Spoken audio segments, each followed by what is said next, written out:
What's going on, everybody? It is always a pleasure to have everybody listening to and watching the Take the North podcast starring that guy, Dan Wiederer of the Chicago Tribune. I am Mark Grote, Chicago Sports Radio 670 The Score. We've got Adam Studzinski producing the show. We'll hear from him in our predictions segment in just a little bit as the Bears get ready to play the Green Bay Packers at Lambeau Field for the season finale, something we've been all waiting for now for, I'd say, about 5 weeks or so. It's kind of been like this march to the finish line that we've all been anticipating. And it's funny, too, as I'm thinking about Bears Packers, Ruthie Polinsky, our colleague here, we were on the Score together, and she was kind of not necessarily giving me crap, just as a general statement saying she hasn't heard really anything about the actual Bears Packers game heading into this week. And, I think that there are justifiable reasons for it. I can't remember, honestly, Dan, the last time it was about the Bears-Packers game. It seems like every time we enter a Bears-Packers game, it is about how badly the Bears are playing, A, and B, how is it even a rivalry anymore because the Packers are dominating it. Well, Ruthie's going to have to listen to our 3 Things to Watch segment here on the Take the North podcast to really get some insight into this game, and she'll be very surprised at number 3 on the list in a few minutes. It's, it's been a countdown, right? It's been a countdown to the finish line here for this team now for the last month, and we're there. I witnessed the penultimate practice of the season Thursday afternoon at Hallis Hall. Now it's about playing that finale. I'll ask you, Grote, are you more excited for this finale in Green Bay on Sunday, or were you more excited for the preseason finale against the Chiefs back in August? Oh, man, that's a great question. I don't know, man. I'm always so excited when the season is about to start for real. So probably that. But and once you're in a season, it's like you just feel like you're never going to get out of it anyway. So yeah, I would probably say that game if I'm actually answering the question, but I get the spirit of it, that it's the idea that that's a question, and it's a really good one too. But I mean, yeah, I can't wait for it. I'm already looking forward to hearing what they will say or won't say after the game against Green Bay on Sunday, because that would be the first of our 2 opportunities essentially to close the book in terms of what we are allowed to do on record with these players. It's only going to happen a couple more times after this week is up. So that's an interesting facet of it in its own. Yeah, and I think the parallel for me between the preseason finale and this regular season finale is it's really just a formality to bigger things that are to come immediately after. And we all know what January is going to be for this organization. They got a lot of heavy lifting to do, a lot of direction to create, and we'll see if they're able to accomplish any of it. That said, let's get to our opening drive here on TikTok. It's time for the opening drive. All right, I think we're all happy for Jaylon Johnson, aren't we? I mean, he's going to the Pro Bowl. The Bears only get 1 selection while the rest of the division dominated spots in the Pro Bowl. But yeah, Jaylon Johnson deserved to be a Pro Bowler. I do like that we had sirens outside your window there to commemorate the alert for Jaylon Johnson's Pro Bowl nod. I have my own sounders over here, studs. Don't worry, I got to cover whatever you guys need here in the. So that's very good. Look, like Jaylon was surprised. He did acknowledge to us on Wednesday afternoon that he would be surprised if he was named to the Pro Bowl just because of the type of season that the team has had, because the production that he himself individually has had is not as much as it was in 2023. But indeed, he got the honor as one of 4 NFC cornerbacks named to the Pro Bowl roster on Thursday, and he's in some pretty good company with J.C. Horn and Devon Witherspoon, and who's the what I'm missing? Oh, Byron Murphy of the Vikings. Yeah. And so, like, I think, look, like, Jaylon fought an uphill climb to emerge as somebody that's recognized in this league as one of the best corners to play. Once that recognition comes, sometimes it becomes difficult for it to recede. And I think he's almost the beneficiary this year of people understanding that he was really good last year and the fall off wasn't dramatic enough this year to say, yeah, he doesn't belong there. And so it's almost as if Jaylon got himself a reputation nod this season with the Pro Bowl honors, and he'll certainly take it. And he expressed that on Thursday afternoon at Hallis Hall about him feeling, blessed to be recognized in that light, that, your goal in playing the game is to be considered one of the best to do it, and to get that recognition, I think, means something to Jaylon. Yeah, no doubt about it, because we know he'd probably have interesting, cryptic, or maybe non-cryptic things to say if he was not selected for the Pro Bowl. Caleb Williams has been really interesting this week. I mean, despite the season ending, he's still continuing to give really thorough, thoughtful insightful answers on things. And one of the things that, of course, we've talked about a ton this year has been the number of times that Caleb Williams has been sacked. As we're recording this, 67 times he has been sacked this year. And we all know one thing that, Dan, I think you and I have been pretty good at pointing out, especially you, when you go back and zero in on these games so closely, is that Caleb Williams has taken a decent amount of sacks this season. So with that in mind, and we've been critical, of course, of the offensive line, and I think people at large, like if you just did a vote or a real feel of what people think of the Bears offensive line, you'd probably get the Bears offensive line sucks. That's probably what would come up on the average of the way fans talk about and what is out there about the offensive line for the Bears. So again, with that as the background, let's listen to the Bears starting quarterback on his offensive line. I think throughout this year, there's been a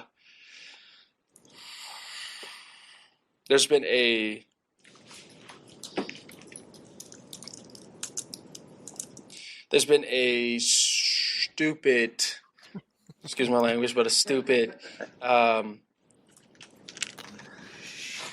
idea behind my offensive lineman. I will say that there's been. Yes, everybody gives up sacks. Everybody messes up. Everybody misses a block. Everybody drops a pass. Everybody throws a pick. I got 6, and I got a couple fumbles and things like that. So, the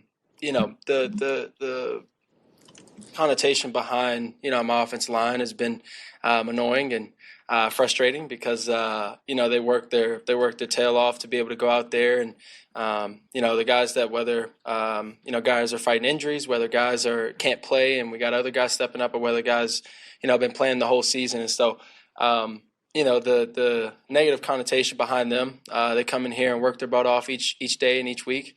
I've taken sacks, yes, and a good amount have been on me, whether it's small things of getting the ball out of my hands, and just maybe dirting it, maybe not trying to find the perfect route, perfect play, all of that for that situation. Maybe it's just thrown out of bounds, dirting it, finding the check down faster. And then the other one's just not trying to make plays all the time, and understanding that. So, like I said, and I don't misjudge words. The stupid connotation behind my offensive line being bad is not the truth. I've taken a good amount of sacks that have been my fault, and and a couple throughout that last game were mine, like the one in empty where I believe I'm trying to remember what number sacked me, but didn't make the easy flipper check, and that guy blitzed and tried to make a play, and and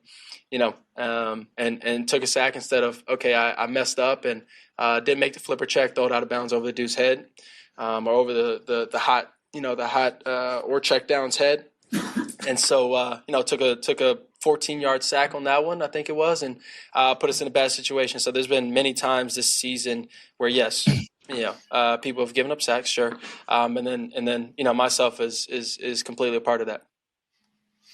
Grote, first and foremost, and we'll get into more of this in a bit. Apology accepted, Caleb, on that language. Stupid. Whoa, yeah.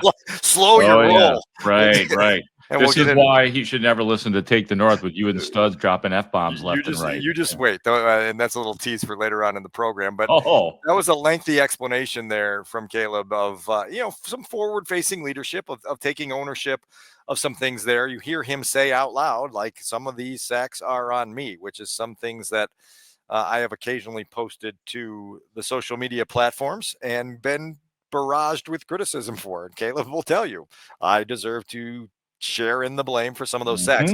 The one that he specifically mentioned there, talked to Kerry Joseph about that today as well, and actually circled back with Caleb on it. You watch that in live action on Amazon Prime if you're an at-home viewer. You watch it back on film and you see 2 free runners coming unblocked from Caleb's left, and you say, how could that sack ever be on Caleb Williams? Well, there's 2 parts to this.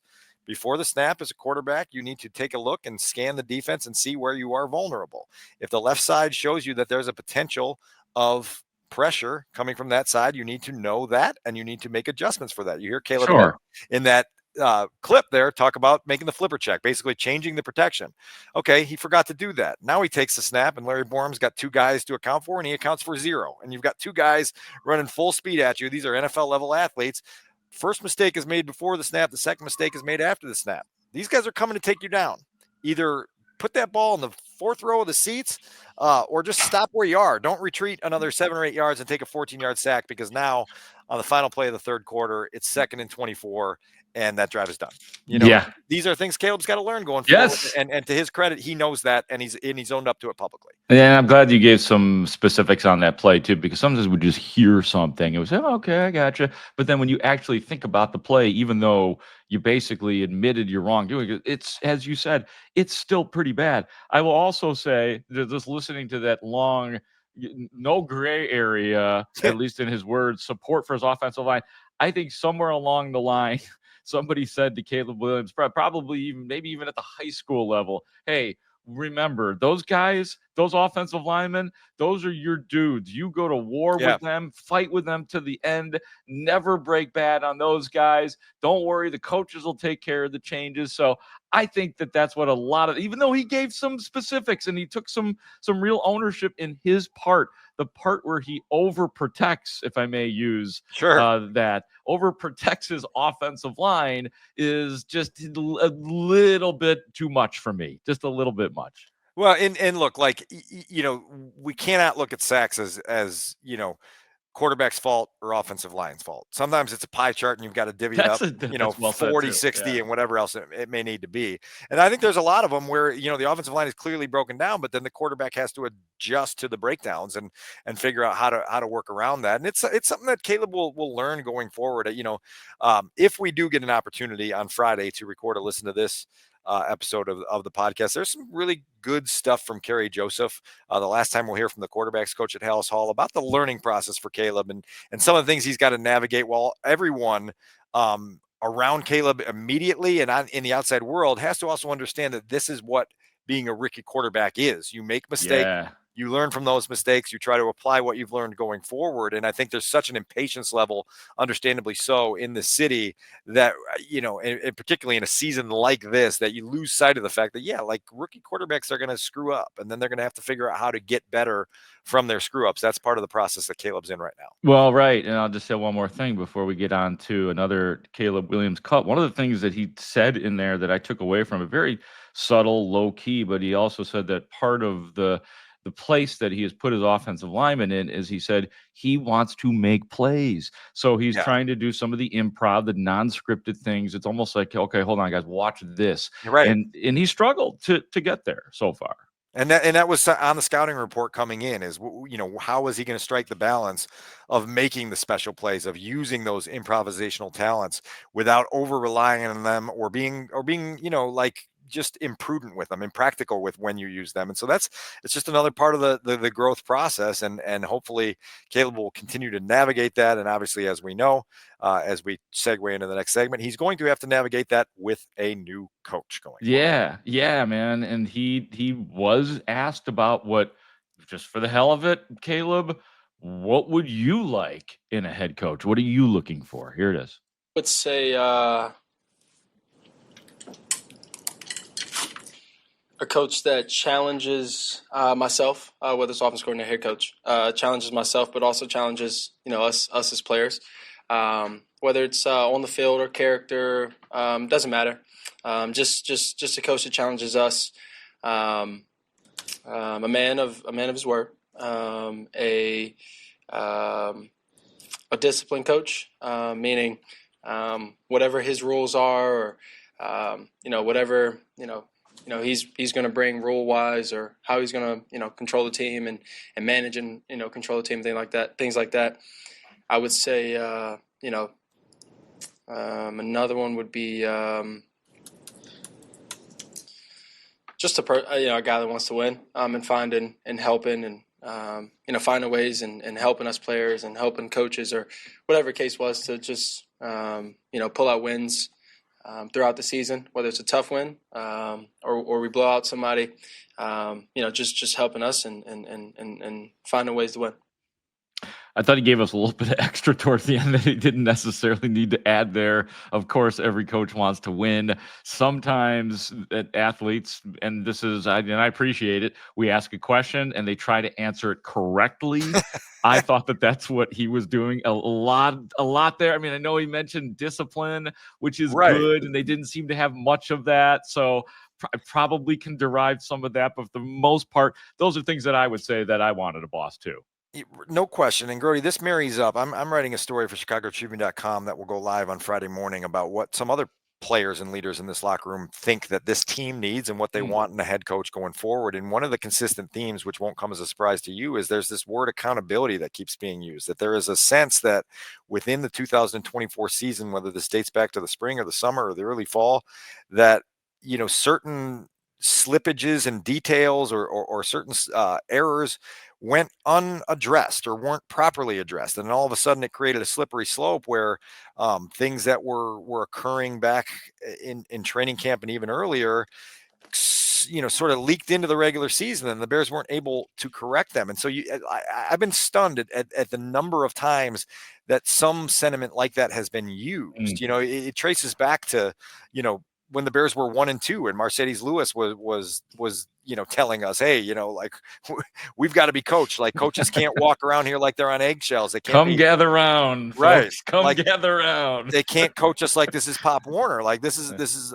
a business. It's a professional sport, and you've got to be really hard, and you've got to hold people accountable when they screw up. I would like to get a itemized report of like the top 10 things that players in that locker room felt were unaddressed, but it's clear that they feel like they did not have enough top down sort of, I don't know what it is, consequence, to the things that occurred here. Yes. They don't want, like I was saying somewhere, that they don't want a drill sergeant. They don't want some dick coming in, but they do want somebody who commands the room at the very least. And so the obvious examples to me are Nate Davis being completely unreliable. And if you want to use the word flaky, I'll back you up on that, Grote. So thanks for choosing that word. I'll endorse your choice. Remember, I'll never forget my final interaction with Nate Davis after trying to get him to talk just about every day. He always gave polite no's. And then finally, when it was almost over, I said, Nate, can we talk? Do you have time? And he put his hand on my shoulder and said, no, I'm going to play ping pong. Right. And like how telling is that? And there were signs in 2023 that Nate Davis was a guy you weren't going to be able to depend on. And you were standing with us at Jaylon Johnson's locker on Wednesday, and I don't know that he was talking about this specifically, but I asked him, like, what does consequence look like to you? And he said playing time, right? Like if you're not meeting the standard, your playing time goes away, and then you're either asked to, respond to that or you don't respond. And so it blew my mind, man. That blew my mind. You know what I thought about? I thought about some of the disciplinary little things that Jaylon Johnson has dealt with. No doubt. Right, showing up late to a meeting. He was the second or third string cornerback in Matt Eberflus's first training camp, and that was probably because he was kind of moping around because of the hits principle. So you have this thing with Nate Davis, right? And so it's been clear in training camp that he's in and out, and he's out again and in again, and you don't know what you're going to count on him for. And yet he's still your starting right guard, really all the way up until the time he was finally let go. And he was let go on a weekend where my reporting turned up that like this essentially they were asking him to fit into a rotation when their offensive line was in shambles and they needed to patch things together. And he fought back on that. Like either I'm playing all the time or I'm not. And they said, well, you're not, you're not going to be part of the organization anymore. And so look, like that took too long to get there, right? Like the consequence needed to happen way earlier than that. You think about Tyreek Stevenson, not only sort of misbehaving before the Hail Mary snap was taken, but then missing his assignment on the Hail Mary. And it took Matt Eberflus like 5 days to get himself, or 4 days, whatever it was, into a position to tell Tyreek Stevenson, like, you're not starting. And not it wasn't even a full benching. It was like, hey, you're going to rotate with Terrell Smith. That would have been a great opportunity to be like, listen, man, love you. I think you got a great amount of talent, but you've got to re-earn your starting role, and we're going to go in a different direction right now because of how catastrophic those mistakes were on that stage. I'm sure we could single out 7 or 8 more. I would like to know more from guys about what exactly they need enforced. But they are certainly putting forth cries for help that they want a coach, right? Like, and I don't know how Caleb phrased it. I know we've heard leader of men. I think he said man of his word, right? Like yeah, I didn't know whether to read into that or not either. And Cole Kmet had said something to me last week about you need a coach who's going to establish standards, and then he's going to empower leaders to uphold those standards. And when those standards aren't met, there's going to be, issues to deal with. And so that whatever that means, go find that guy. That and finding that guy that falls in the hands of Ryan Poles, and we may have just done it, but let's do a quick temperature check on Ryan Poles and where he is. And I'll give you full credit for this, Dan, because when I was going to say Nagy, when Eberflus was fired, everybody had talked about, well, what's next? What about Ryan Poles? Is he safe? And honestly, I never really considered that he wouldn't be safe, even with the mistakes that he has made. But since then, the losing has continued, and it has looked even worse maybe in these last few weeks. So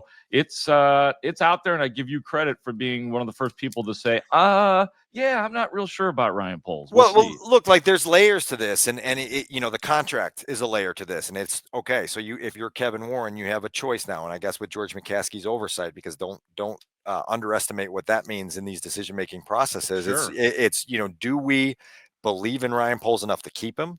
Do we believe in Ryan Poles enough to extend him? Do we feel like we need to move in a different direction so that we can create a more healthy timeline for the new coach that's coming in to lead our organization? And so that layer is part of it. Then comes the performance review of Ryan Poles. And you and I talked about this on The Score on Monday morning about making sure that you go line by line through everything that Ryan Poles has done through 3 years. You start with the overview and you say 14-36, likely to be 14-37 after this weekend in Green Bay. And you say, okay, what caused the Bears to lose this much, and then you look at it, through the lens. What's the state of your offensive line? What's the state of the culture that you've propped up as so great here? What's the overview and the postseason evaluation of what the plan to develop your number 1 overall pick quarterback is? I think we can all agree that was a failure in year 1, that when you fire the coach and the coordinator in the season and you make the quarterback go through all that, that's a failure. What happened to the regression of the defense? What's the winning percentage look like? What are your achievements as a general manager? What do you hold up as things that you've actually accomplished in 3 seasons? And then just like try to find your way through a decision-making process that makes sense. And then there's the other part of this. You're going out to embark on a coaching search. If there are candidates that you really want that don't know Ryan Poles any better than they know you or I, Mark Grote, you need to get those candidates' thoughts on working with Ryan Poles. You may need to get those candidates to sit with Ryan Poles to determine whether they want to work with him. And so I think this thing gets really complicated. I will tell you that personally, I'm bracing for like an uncertain weekend. It's like I'm going to be driving up to Green Bay on Sunday morning, and that's usually when the pregame shows are on, and you don't know what insider has which nugget. But I would say stay glued to your couch and your television set. And I think this is going to be fluid all the way up and perhaps beyond Monday, Mark. Yeah. I'm getting that feeling too, man. I'm not getting any answers that I want from places that I'm snooping around right now. Agreed. And so look, like, I think that I think that there have been meetings this week inside the building that I sit in right now. Mm-hmm. And I think those conversations continue. And I think you may have a little bit of, whether it's healthy or not, a tug of war and a back and forth here that is going to ultimately result in some decision that they're going to have to justify in the middle of next week. Wow. Well, yeah, it's getting heavy and the drama is real. And we'll continue to cover every inch of it right here on the Take the North podcast. All right, let's get to the game. For the people who want to hear about the game, this is for you, Ruthie Polinsky. This is for you. It's time for What to Watch on Take the North.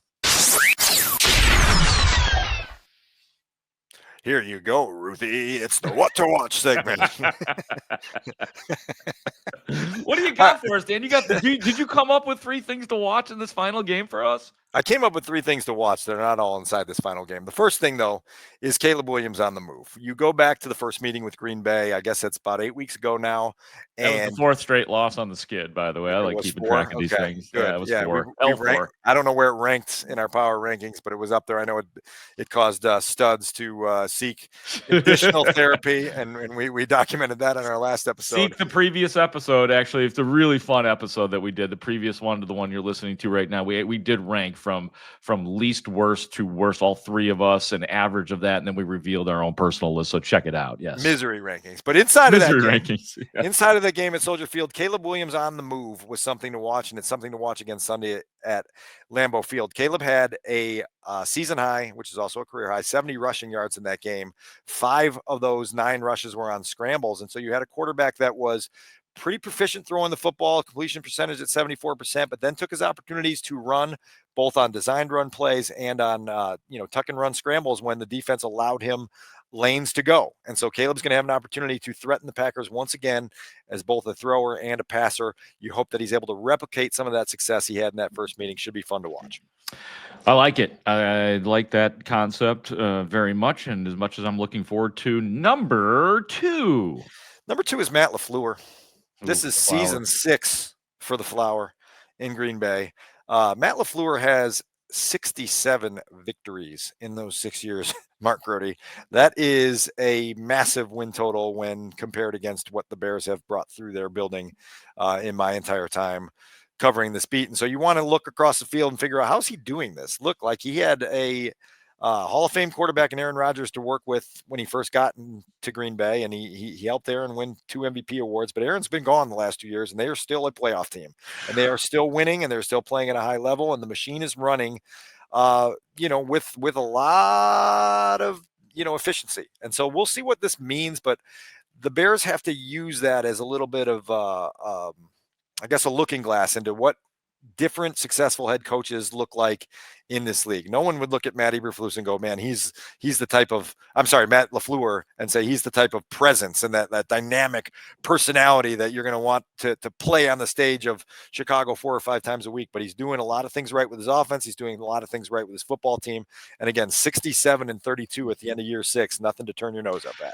Yeah, and I will say on Matt LaFleur, I feel like he's one of those coaches too, just from being around this group of Bears players for a while now, that they name check. Like Jaylon Johnson will talk about Matt LaFleur and be like, oh man, LaFleur's doing this, or he's got these guys doing that. Don't bring that up to Jaquan Brisker, who called them totally completely average, all those receivers last year. But another thing that I would say that says good things about Matt LaFleur, this is the 2nd straight year, and last year was a better example, but a team that got stronger as the season went on. Of course, last year in this same game, the finale game, that was when Green Bay clinched a playoff spot, eventually went on to just destroyed Dallas in Dallas. So unfortunately, it's like in the division, including Matt LaFleur, as you're talking about here, Dan, the Bears have the North has young star head coaches, and that's hard to compete with right now. 3 of them, no question. So, all right. So the third thing to watch is the Sunday night game. It's Lions Vikings. I'm not kidding. Let's be honest. Let's be honest. That's far more compelling I agree. than the NFC North nooner. And it's also going to be a good eye test for everyone about what the top of this division and the top of the conference looks like. Those 2 teams, the Vikings and Lions, will be playing for the 1 seed, the NFC North Championship. They're going to try to take the North. Both of those teams have a legitimate chance to take the North on Sunday night. And the loser will be the 5 seed going on the road for the first round of the playoffs. Oh my God. You talk about a kick to the junk of winning 14 games and then having to go on the road as a 5 seed wild card. That's hard to believe, but I think it will be a nice look at what the top of this division really looks like and why those 2 teams have been the class of the NFC all season long. By the way, the winner of the game, because you didn't mention that will be the team that we will focus on for the next year, Dan and I, whoever actually takes the North. So this might become a Vikings show very shortly. I don't hate the idea, Grote. I really don't hate the idea. We just get like a 1-week break where we just talk about the Vikings and the Lions. That would renew everybody's happiness. We've got some really good stuff to get to in our 2-minute drill. I am anxious to get to that. Wait, no, you need your predictions first. Oh, shoot. I forgot about the predictions. Yeah, Studs, get your ass in here. Get in here. I'm not getting out of here without making a prediction. Vikings 24, Lions 23. Is that the game we're going to predict? No, we're going to predict Bears.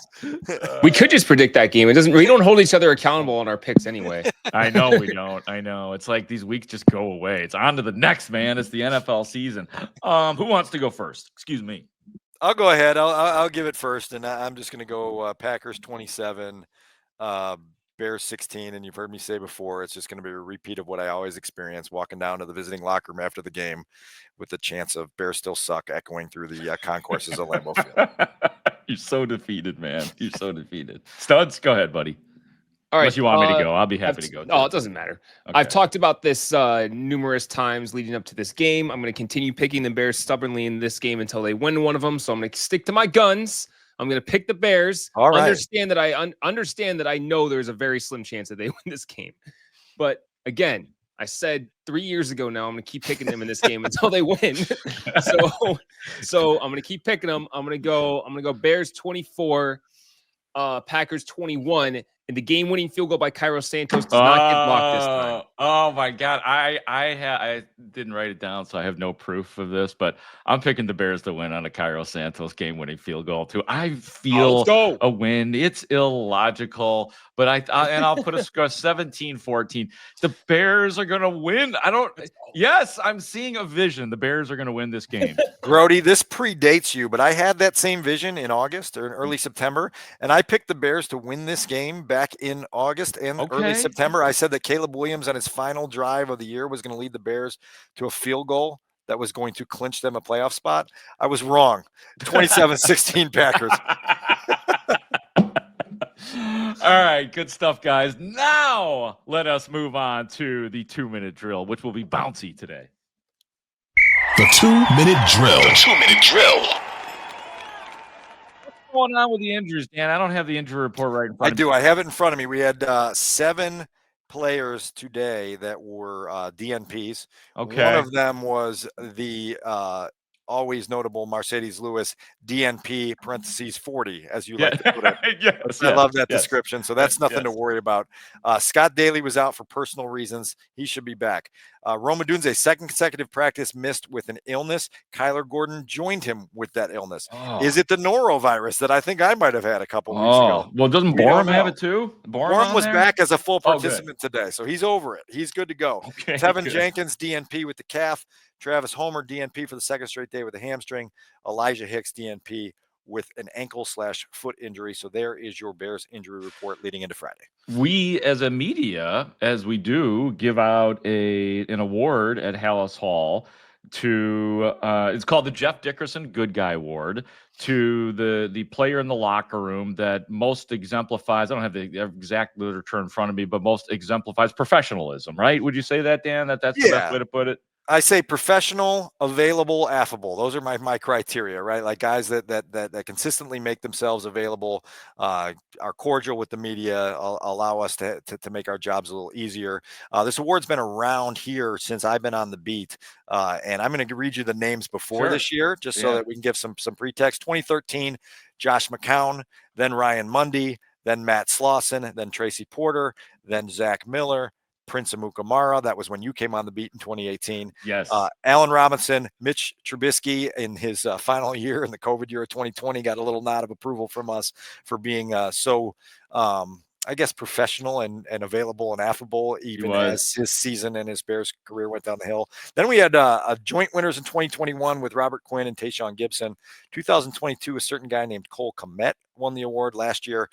Eddie Jackson, which brings us to 2024. And before I let you reveal the winner for this year, I just want to say that the decision to name this after Jeff Dickerson a few years ago after his passing from cancer is something that is meant a lot to those of us in that media room who worked so closely with Jeff, or in my case, go way back to days on campus at the University of Illinois with Jeff. And so a fitting tribute to have his memory live on, and his parents, George and Sandy, have been annual attendees at the awarding of the Jeff Dickerson Good Guy Award, and they were here again on Wednesday. Yeah, it was great to see them, and just the production that was put on, and everybody wearing their Jeff Dickerson shirts. Great to all of us for sure. So very, very well said by you on that. The winner of the Jeff Dickerson Good Guy Award this year is Cole Kmet. So just like for the second time in 3 years, the Bears have lost 10 straight games.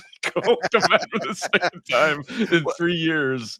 I hadn't put that together. There's a common denominator. When the Bears go through historic losing streaks, Cole emerges as the good guy. Yeah, I mean that's difficult to do, and that's why he got the award. Let's listen in a little bit. I think the first voice that you're going to hear is going to be that of Patrick Finley, because he is our chapter president. He'll introduce him, and then you will hear a couple of questions from the audience.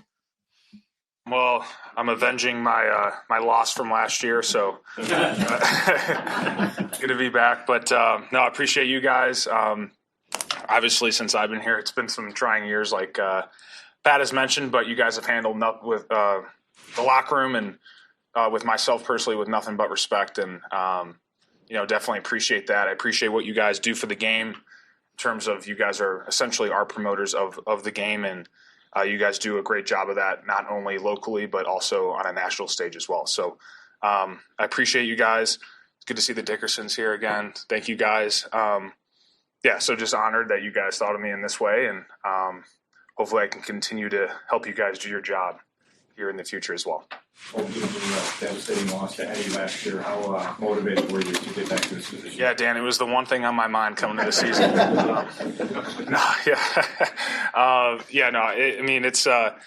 It's good to be back here up on the podium for sure, and good to see you guys up here at the end of the year. So yeah, this was obviously the one thing on my mind coming into the season. That is for sure. You were not as good of a guy last year. I thought I actually stepped my game up last year more than anything. So I guess maybe Eddie just really went a notch above.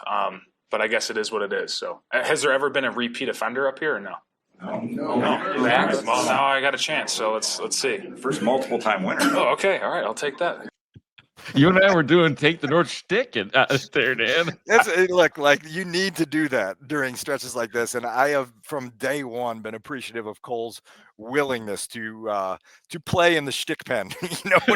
when we need to go there for our own sort of mental sanity and mental health. And look, like for 5 years, like the one thing that's been the most consistent about Cole Kmet is you go into the locker room after a game, win or lose, and he is going to talk to you. I don't think I've ever seen a player as readily available after losses as Cole Kmet is. And that's truly respected and admired. And that's part of the reason that he's honored again. I completely second that. Now, I want to hear about one of our colleagues. You keep telling me you got something for me. All right. On the yes, go ahead. I walked out to the Thursday afternoon practice here at House Hall with our good friend Dion Miller. We should all strive to be a little bit more like Dion. This is a shout out to Dion, who not only did her usual weekly thing out here, Grote, and brought Thin Mint brownies today to the room, but then decided to give me some guidance on how the podcast could be a little bit better. And she said, "What was with all the cursing on the last episode of Take the North?" She said, "I understand that you guys were doing the misery rankings of the Bears 10-game losing streak, but I listen to Take the North while I'm getting ready, and I have it on at high volume so I can hear it." And it was F-bomb this, F-bomb that. And then she said to me, "Oh my Lord, Caleb Williams paused for 5 seconds 3 different times and apologized for saying stupid the other day. And you guys are dropping, GDs and Fs and S's on the podcast." And so, spot on, Dion, spot on. I got a good chuckle out of that, and I appreciate Dion's guidance. I can't promise that we won't slip up again. But sometimes you do need the den mother to let you know when you've stepped out of line. That's hilarious. Yeah, my mom doesn't need that either. My mom's a listener to the Take the North podcast. She doesn't need any of that swearing. They understand the new world we live in. But so yeah, you and Studs need to cool it just a little bit, man. I think you swore earlier this episode. I did.